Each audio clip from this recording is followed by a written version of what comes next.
बातमी परभणीमधून आहे। परभणीच्या सेलू तालुक्यामध्ये बोदगाव आणि बोदतांडा इथल्या नागरिकांनी जिल्हा परिषद आणि पंचायत समिती मतदानावरती बहिष्कार टाकलाय।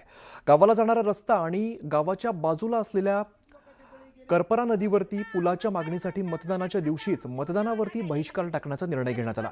विशेष म्हणजे गावचा रस्ता आणि पुलासाठी या गावकऱ्यांनी अनेक वेळा प्रशासनाकडे चक्रा मारलेल्या आहेत, परंतु प्रशासनाने दखल न घेतल्यामुळे अखेर गावकऱ्यांनी मतदानावरच बहिष्कार टाकलाय।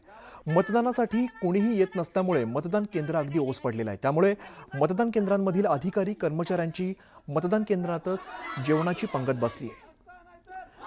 दोन दृश्य, एकीकडे रस्ता आणि पुलासाठी बहिष्कार घातल्याचं या नागरिकांनी सांगितलं आणि दुसरीकडे आपण बघतोय मतदान केंद्र दिसतंय ते अगदी ओस पडलेलं आहे।